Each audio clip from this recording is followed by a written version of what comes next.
So this is Garner. What's that? Garner is he's a couple things. One, we work together. Two, he's a former podcast guest, and you're also now my accountability partner because I suck at getting podcasts out. Hey, we're gonna start cranking them out. We're gonna crank them out. So it's we have a lot of good conversations at work, so we decided we're gonna make podcasts out of them. That's right. So you were on. I want to say it was like 14. I was not the first. I want to say it was like in the middle there. You were early. See all episodes. If you don't follow PA-Startup.co on YouTube or on your podcast player, you need to. Oh, here you go. Episode 10. Oh, 10. Sorry, I just hit my face. Episode 10, Garner Wilson PA-C. Yep. This is him. He's here. I'm still somehow right now. PA-C. He hasn't recertified yet. He hasn't recertified yet. Thank God to the new recertifying testing rules. Okay, so that I'm in the middle of that.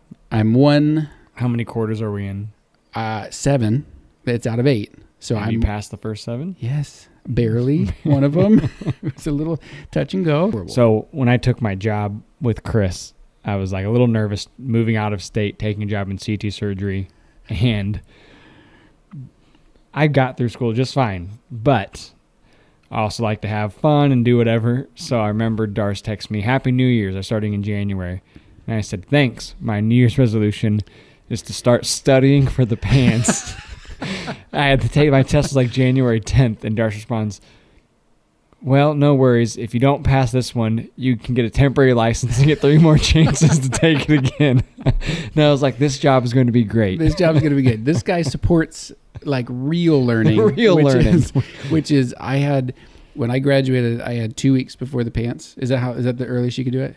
I think so. And I was one of the earlier people signing up. Yeah. I had signed up early. I was like, because I thought I had a job lined up. So I was, okay, Monday through Friday, I'm going to study 8 hours a day. And so I split the blueprint up into like, what is it? 40% is cardiology and pulmonary. So I did 40% of the hours was that. Didn't study it all Monday. So then I was like, okay, I got to redo the math. So I redid the math. By Friday, I still hadn't studied. We had gone to the zoo. We had ridden bikes. I slept in. We went to the pool. So then I basically crammed all my studying into like 6 days before I took the test. See, I didn't have kids to go ride bikes or take to the zoo, and I still didn't chicken study. Wings to eat. Alcohol to drink. I had no homework, no job, and plenty of time to drink an old fashioned. Oh, that's right. It's good stuff. So Garner and I work together. I don't know how much of your backstory that we got. So take us back to how did you decide to become a PA? Where'd you go to school? Stuff like that. So started interest in PA school in college, like I assume most people.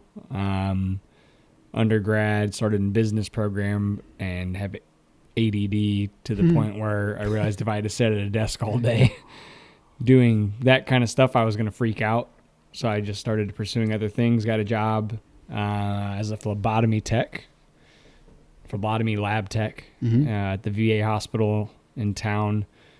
Did that and got exposed to a couple CT surgery PAs, which have way better hours. The ones than we do? Than we do. Right now it's very dark outside, and we've worked very hard today. So, although you used your phlebotomy skills today. We both did. We did. Chris, prior phlebotomist as well. So did that for, I don't know, a year, but got exposed to a CT surgery PA, and immediately was like, that's pretty sweet. Pretty cool. So I think that's where I want to do. Finished school. That was at Mizzou. Okay. Then graduated, went to St. Louis University PA school. In the meantime, worked as a phlebotomy tech, an EMT, pharmacy tech, and nurse tech, kind of just getting those patient care hours. Then SLU PA school in St. Louis University, and then graduated from there and moved to Boom, do shakalaka. cardiothoracic surgery. Where else would you move? Which, honestly, you wouldn't think there's a big program.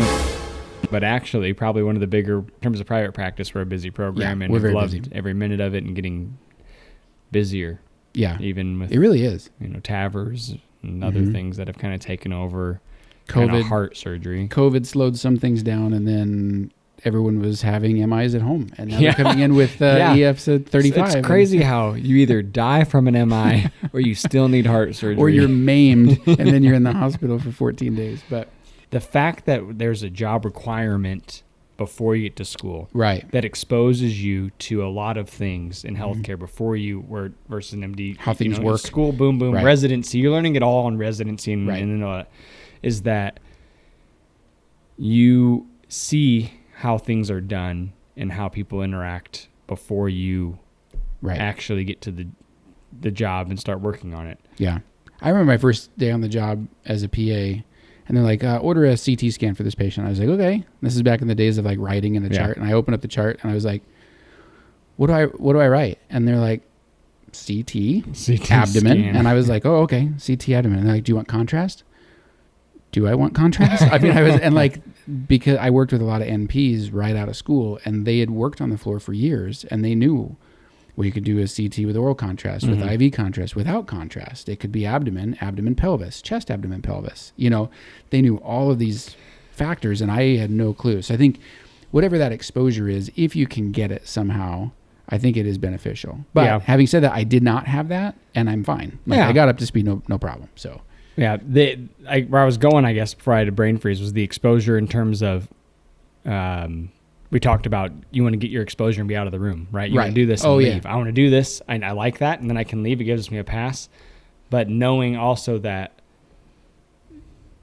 when I was working in X job, I saw how upset patients were with the fact that the 5 minutes, they're only here for 5 minutes. Oh, They don't do this. They don't do that. They're just so fast, which is... Now you make me feel terrible. No. But you and I both know, working in this field, that it's the nature of the job. At a certain point, I have to. Right. I remember being in school being like, I'm never going to be that guy. Right. I'm going to always take the time to sit down, which I watch you around and know that you take plenty of time, more than a lot 99% of people. I get made fun of all the time for how much time I take. Even the person that spends the most time is not enough time. Still isn't enough. Still not enough. I had that happen today. Yes. And working in those other fields, you start seeing, you see that. Like perspective. Perspective-wise, you understand, man, it's tough. I see how heart surgery shouldn't be talked about in 5 minutes. Right. But sometimes it ends up being that way. And maybe we talk for 15 minutes, and then I leave, and guess what? They keep talking, and then more questions come up. Yep. Like, ideally, in a perfect world, you could go back and be like, okay, so you've had some time to think about this. Let's talk more. But there's just no time. Yeah. There's really no time to do it. Yeah. So it's perspective, and you gain it, in your previous job experience and then on the job. And right. But it is... Right. It is something that no matter what your previous job experience, and that's what is so great, like I said about PA schools, you have to have something. Yep. And you can't just walk in without any job experience. Right. That you gain whatever perspective that is, whether it's, scribes, which is becoming more and more popular, I feel like. I didn't even know that existed when I was applying for PA school. And then all of a sudden, I got to school and there's like 5 of them that were in our class. But scribes. No kidding. Yeah. Really? Had worked as scribes. That was their job. And that was fantastic. Yeah. They knew shit I never even heard of because they'd been in the ER, things like that, where you see it, like you said, all these random things. You had perspective. You had a frame of reference. Phlebotomy techs, people that were microbiology. Yeah, like lab techs. Yeah. They knew so much about things, and they had a perspective on stuff that I'd never heard of. Mm-hmm. And I think that's part of it too. You're in a class of however many people that have done a lot of different variety. Yeah. Yep. And it benefits you to get in and find out about that. Right. Learn from other people. Yeah. Cool. So I want people to get to know you a little bit because they've heard me drone on and they kind of know about me. But what's your favorite part about being a PA? My besides working with me. Besides working with Chris. If I say that, do I get a raise? No. I don't control the money. Obviously we go into CT surgery for a reason. Yeah. We like the surgery. Like, I like that. Big I like surgery. operating. Yeah. Big surgery. Right. I like doing things that give you almost an adrenaline rush, give you a dopamine high, based on the fact that there's a heart right there. I like I like rounding some days. I like, ICU critical care type stuff. Right. It's intense. Yeah. I think the fact that what I like about the PA is the balance of being able to be independent with a fallback. Right. Right. You always have someone you can ask, and it's not weakness if you ask. It's designed that way. And the benefit of having some people are like, why would you want that? Why would you want someone to like fall back on? Because I want to go home at night, right, and be with my family, right. So if I wanted all the responsibility, I would want the paycheck. I like cardiac surgery 80% of the time. Yeah. Like the other 20 that gets you to the X number of dollars, like it's great. It's just not for me. I like having that balance of work life where we get to do a whole heck of a lot. Right. But then we get to go home. Right. And we're not getting the constant, midnight, 2 a.m., 3 a.m., 4 a.m. phone call about a heart that had surgery that day. Right. I don't know. That sounds maybe like I should want more responsibility, but it's great. I like the medium that we've found. Yeah. I like at the same time, the ability that I have a little more time to spend with patients. We talk about the rush, that we have time to sit down and spend, 20 minutes if we need to talking to someone and their wife about surgery or this and that. But if I had to boil it down, I like the surgery. I like taking vein. I like closing chests. I like first assisting. Yeah. That kind of stuff. I like knowing a lot about one very specific area. Like I can handle pretty much any question that comes up 98% of the time. The other thing that I hit frequently on this podcast is the ability to switch specialties. So if you're a cardiac surgeon and you hate your job, or you have some injury like your neck hurts or your hands hurt or you get Parkinson's, you can't then go to be a radiologist. You can't go to the ER. We can. We can just go apply and go work in the ER. Or if I say, I'm sick of working, these non-specific hours, I'm going to go work as a hospitalist at night, and I'm going to work 7 12-hour shifts, and I'm going to have 10 days off. I would suck at that. But yeah. But I could. I think that you and I both had a conversation about this before, and I remember my first exposure was a CT surgery PA, and I was like, that's what I want to do. I did my rotations. I kept an open mind, and I would never do OBGYN. Wasn't the worst rotation in the world. Still never going to do it. No, but thank you. I remember applying for this job with the mindset of, you know what? I know this job's going to be demanding in terms of hours, compared to a family practice job in terms of taking call, learning curve, things that I may not be comfortable with for a while, but I'm not going to do it forever. That was, I knew that going in. Yep. I'm not, unlike a cardiac surgeon who is going to operate until they cannot operate anymore for the most part. I knew that's not me. So if I'm going to do this, I'm going to do it now. For 10, 15, 20, however long I decide to do it, knowing that I can just go over here and do ER, whatever, family practice, anything else down the road. That ability to be fluid in your specialty, subspecialty, whatever you want to do, made it super appealing, right? Yeah. Because you're not stuck. Maybe going into school, you don't know. You just know you want to be a provider or be in medicine. Right. But you don't know necessarily what specialty. And med school's like that too, but then once you commit, you kind of committed. Yeah. Unless you want to go back and do something else. Yeah. Where you don't have a commitment in PA, which is nice. Well, and I think a lot of people, most people probably go out and they say, I'm going to go to PA school and I'm going to be PA forever. And that's great, but you don't actually know what opportunities are going to come your way. Like maybe you like education, maybe you want to get into teaching, or maybe you want to open your own practice and be a business owner and employ other people. Like who knows? I mean, we both know people that have gone on to, they've taken their job as a PA and they've learned a lot of good stuff, and then they've gone on to managing practices. They've gone on to hiring like locums or employment opportunities for people. So you never know what's out there. Yeah. And I like that. I didn't anticipate that part. Go rep things. Yeah. You can go work for industry. When I graduated, actually, my dad wrote me a letter that was like, congratulations. But just so you know, I don't see you as a PA forever. And I remember reading that and being like, what a jerk move. Like, I was offended by it. But the further down the road I've gone, I get what he's saying, and it's because I enjoy what I know, but I've always had the kind of this urge to go out and do something different. I don't know what that's going to be, but he was right. Like, I probably won't be forever, but it's given me such a great basis to build on. But you the nice thing about it is you can do it forever. Yeah. If you ever, the nice thing about that, like, there's jobs out there that exist, whether it's urgent care, something that there's always a need somewhere. If I have that, I think I will always have that. I actually was talking to a surgeon about this the other day, and he said, "What are you going to do when you retire? Like, what would you retire?" I mean, he's probably in his 60s. Okay.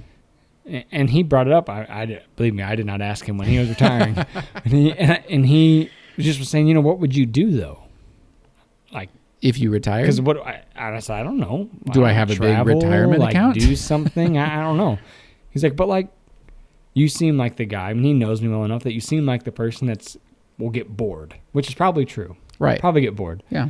So like, okay, maybe I retire or do this other thing or something, but I can always go be a PA and do a shift or two a week in an urgent care or something that just stimulates your mind, keeps you sharp, keeps you doing something. Like, the opportunity is always out there, and that's the same for any healthcare job, obviously. Right. Mm-hmm. But the flexibility to be able to do any specialty, to find, depending on where you live or what you're doing, to find any job, is unique in that sense. You're not a family practice nurse practitioner, right? They can't do acute care. Just a PA, right?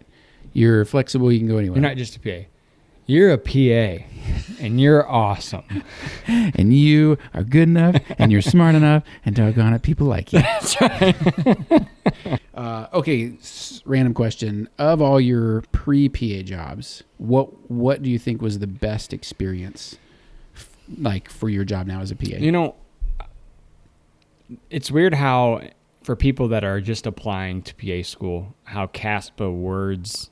direct patient, they classify all those work experience hours, right? Like, you do shadowing hours, and they do like work experience, then it's direct patient care hours, and what classifies as like direct patient care hours. So like your EMT stuff, and which was brief, it wasn't much, and then nurse tech are those. And then like as a pharmacy tech, I was able to count like med reconciliations and things like that, where I actually was interacting with a patient as like direct patient interaction hours, which are the most quote unquote important, right? For a application. Sure. Actual contact hours. Correct. Not just medical experience, but contact. But contact. Yeah. That being said, I hated being a nurse tech. I just was, I mean, something about it. I grew a massive appreciation for nurse techs and nurses in general. Right. You work with them side by side all day. The day I got in, out. I was done with it. Yeah. Pharmacy tech, I learned a heck of a lot of what annoys the crap out of pharmacists in terms of providers and whatever. And as even a phlebotomist, about what patients get annoyed with in terms of the vampire coming to draw their blood. So I don't know if there was one specific one that was like, this is the best. Right. The fact that, and you're the same way. I mean, you did phlebotomy and EMT and all these things. As a dialysis tech. Not saying that you should have 4 jobs to get into PA school. It was just how it went. It's not because I got fired, just so everyone knows. It was just how things worked out. Sure. But the fact that I had so many was honestly, I think, the best, because they give you variety, maybe. And went into a job as a provider, knowing the dynamics of the of the hospital, right? How does the emergency room deal with the floor? Because the floor thinks the emergency room just wants to send people up there no matter what, right? And the emergency room thinks the floor is a bunch of lazy people that they don't want to take everybody, right? And the pharmacist thinks everyone's an idiot that can't figure out if vancomycin are compatible with the same IV, and it's just this whole thing constantly, a dynamic that you don't see, I feel like, as just a provider. Right. So understanding it from everyone's perspective was beneficial to me. I like the phlebotomy thing was nice because you saw different areas of the hospital, which is what you're saying, like how the ER works. And like you'd never go into an ER and be like, it's kind of quiet today, guys. They're like, the Q word. Kidding? The Q word. Yeah. They're like, all right, we're going to kill you. Yeah. So you don't go in there, but it is a different pace. I mean, there's random stuff. It's like your clinical medicine book threw up on the floor at every turn. So you're like, I could be dealing with an MI and a broken bone and a miscarriage all at the same time, and you have to know how to handle those are all things. serious, and a cough And a cough and a wrist that's hurt for 6 weeks. But but the other things are important than the ER. Yeah, I'm making it sound amazing. But yeah, I did work in the ER. I moonlighted in an ER, and it really was like 10 o'clock Saturday night. You know, the family comes in. Hey, can you write us a prescription for a humidifier? Because then Medicaid will pay for it. And you're like, what necessitated a visit to the ER at 10 o'clock on a Saturday? And they're like, well, we're just tired of waiting. I was like, that's unnecessary use of the ER. But as a phlebotomist, I would go there. I would see how that worked. And then I would go to surgery, and I would see how that worked. And I was like, that's super cool. I thought everyone was weird, though, in their hats and their booties, and they like shuffle around, like pushing stuff. I was like, it's a weird. And weird some people environment.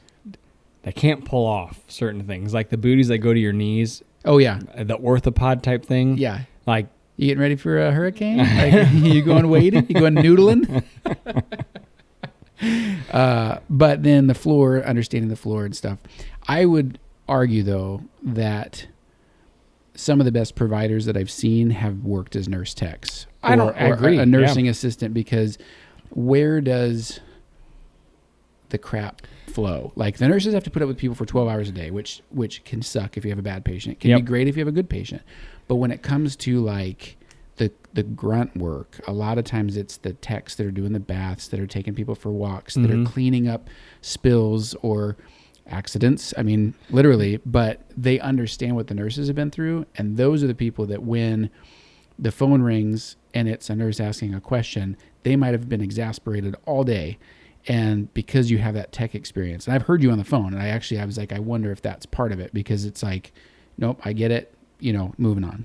So for sure, I would say in terms of that, that is probably true, that if you had to pick one, right? I know I'd say, oh, they're all great. If you had to pick one, that one makes our interaction, which is mostly with nurses throughout the day when you're rounding and such, a different dynamic than someone that hasn't, because full disclosure, my fiance is a nurse. That being said, she's upstairs right now.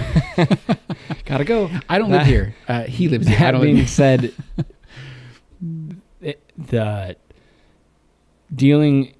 working with nurses before as a nurse tech and nursing staff in the past, you understand what they deal with. Yeah.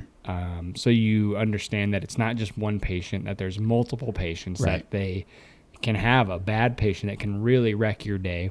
Awful. And that your relationship with a patient can be positively or extremely negatively affected by however that nurse is dealing with that patient, right? Right. So if you're an ass to that nurse in regards to that patient, and she turns around and is therefore lets that patient know whatever way she does, and I got a nasty answer. You know what I mean? Then all of a sudden, you have a lot more difficult time relating to and treating a patient like that. So I always say the nursing staff can make or break your relationship with the patient, which is extremely true in terms of how they portray you, right? Right. And we all have seen PAs, other doctors, lose their minds. I think we both been guilty at times of, saying things we wish we didn't say. A little bit firmer than maybe they should have been said. I mean, nothing like terrible, but something that you're like, man, I just wish I had handled that situation different because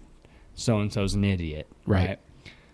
But then you turn around and it's like, well, what did they then say to the patient? Like, maybe they are actually an idiot. You're right. So then they turned around and said something that then the patient is confused or doesn't understand the treatment plan. You muddy the water. So I feel like it's helped me just learn to take the high road, or to take a second and understand that maybe something else is going on.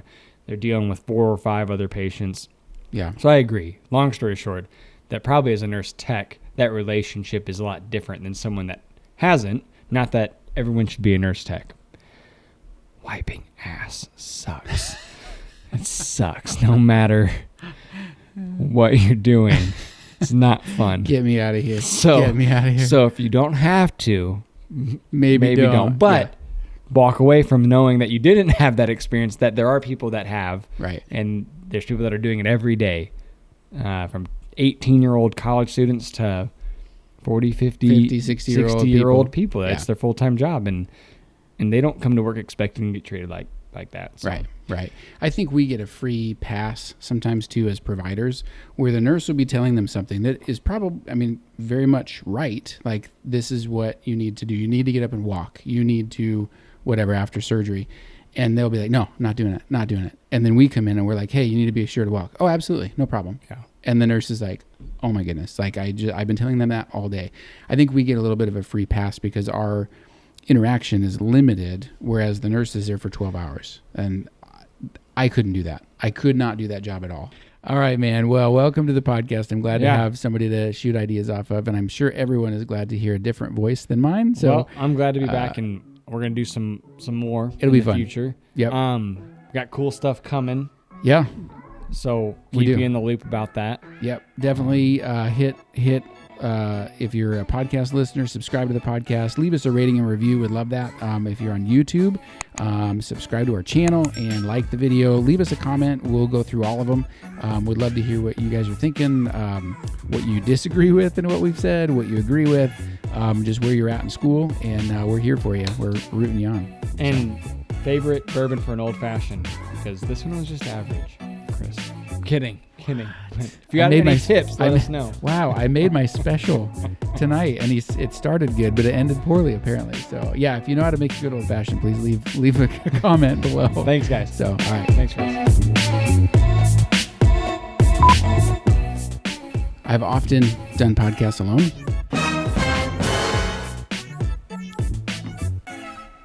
Here we are.